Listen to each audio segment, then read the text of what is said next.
lives. But I also insist factionalism is not only in the opposition. You may know that within the national resistance movement, there are leaning elements to various sides. It could be the one that requires a transition from the current chairman. It could be one that absolutely feels everything is all right. So factionalism does not only affect the opposition. Many thanks for joining us, Honorable Hassan Kaps Fungaro. Yeah, thank you very much, my brother. You see, in the life and the history of every political organization, be it in government or in the opposition, and in the opposition, be it a liberation organization or a political party like in a government which is already established, there comes a time where contradictions arise. That's right. Among the leaders of the organization, and then there are also moments when there comes to be power struggles between powerful individuals within the system. So these ones usually lead to splits, tendencies of splits. And the case of Uganda here, and particularly ours in the FDC, is not a unique thing. It is not the only one. You have had others, for example, in Southern Africa during the time of the people of South Africa struggling for liberation against apartheid colonial rule, in Mozambique, and most recently here in South Sudan, where the SPLM fought for the liberation of the people of Sudan and South Sudan, where the country now called the Republic of South Sudan was created. There were splits like this. Okay. The good thing is, when splits occur without people giving up the struggle, the problem gets settled along the way. People who are divided can even come back and reunite with one another and fight for the cause until the liberation is finished.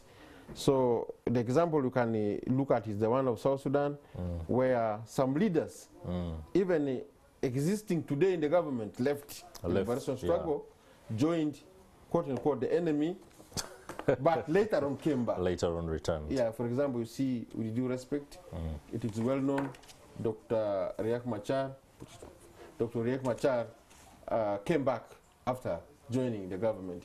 He left Dr. John Garang plus General Salva Kiir and others behind. And they came back together with others. So for us in the FDC, ours is not as bad as it happened in other places. People should have hope. Such things usually when they come, they must be treated as flash of lightning, like going, passing. There must be some people who remain with the focus of what to do. So we are here, I am here. There are people inside the FDC who are there still with the voices of reason and with a call upon all to remain together. For us in the FDC now, no one has been dismissed from the party. You may not be in the leadership, but you're still a member. That's right.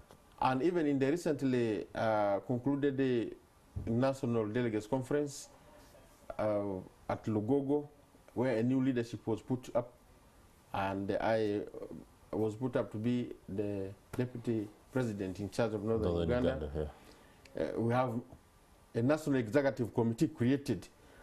We missed some of our prominent people who should have been there in the elections, but they are still members of the National Executive Committee. They can attend the meetings by the virtue of their positions. For example, in the FDC constitution here, someone who is a member of parliament is allowed to be a member of the National Executive Committee. Actually, the constitution provides for up to 20 MPs to be members of the National Executive Committee.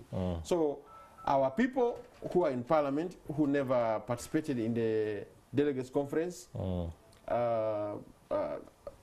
unless they so declare that they have left FDC, they can still attend the National Executive Committee meetings, the next meetings, as members, as the 20. If they sit in parliament and say so and so, so and so, so and so, go there. For example, people like Honorable Semuju, Honorable Kin Pipi, Honorable Nakalit, and others, they can still be members of the National Executive Committee. All right. Even district chairpersons Can and also the, still be members. and the city council leaders like the Lord Mayor Lukwago, the chairman of Buyukwe District, LC5, and the others, these ones are allowed to be members of NEC. So FDC is still one party, but with disagreements inside the party. All right. That's the problem. Disagreements is a very convenient word to basically help us understand the factionalism. But let's have a bird's eye view of the political landscape. Yes. There is what I regard to as the collapse of trust in the politicians of the day. Yeah. The tendency, for example, to speak in a language that is not conciliatory. Yeah. When one leader says that another should not step at the party premises under whatever cause or conditions, and the people hearing that, that is high-level extremism. And you begin to question what kind of leadership does the Forum for Democratic Change, for example, hope to usher into when perhaps, or luckily enough, get the reins of power for the country, when within the party structures, the leaders handle themselves or their matters in a way that is uninspiring. You see, when there is a disagreement, the disagreement may not be so much dangerous, or it may not injure the people and the system so much. But the injury may come in the process of quarreling, the process of abusing each other. This is what has happened to the FDC. Yeah. The issues which started as real problems amidst us were maybe dating back to the time of General Mugisa Muntu. You know, these issues did not start just today. Yeah, that's right. So issues we see in FDC are issues of struggle for power. General Mugisa Muntu felt treated badly, and then he left. He was called a mole, according to him. That was not fair. He left. But it was not the matter of a mole or mole what. It was the issue of struggle for power. Then here again, there are issues of accusation, counter-accusations, denials, etc. about dirty money. It is not about dirty money. It's the same thing of struggle for power. Then again, it came to the issue of electoral process. The electoral process is not okay. And manipulation of party rules and how things are supposed to be done. These are accusations just to address the same problem of struggle for power. Now, these issues notwithstanding, the biggest injuries came in the quarreling process, in the abusive languages used, in the threats issued. So we now have gone into a state of people disliking each other, people fearing each other, but not all is lost. We are calling for reconciliation. We are calling for harmony. I, for one, I still do remember the good old days when FDC was formed in 2004, and how people of different political backgrounds, with the differences of religion, ethnicity, geographic location, region, worked together in spite of all those differences, and even it lifted the party, FDC, to be the leading opposition political party in Uganda.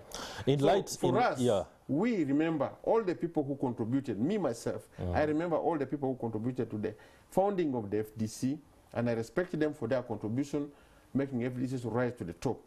I salute them for that, and I call upon them that we should remain focused, we should do dialogue, let's talk to each other, and find a way of rebuilding the unity, trust, and harmony within the party so that we can complete the mission. The mission is not over.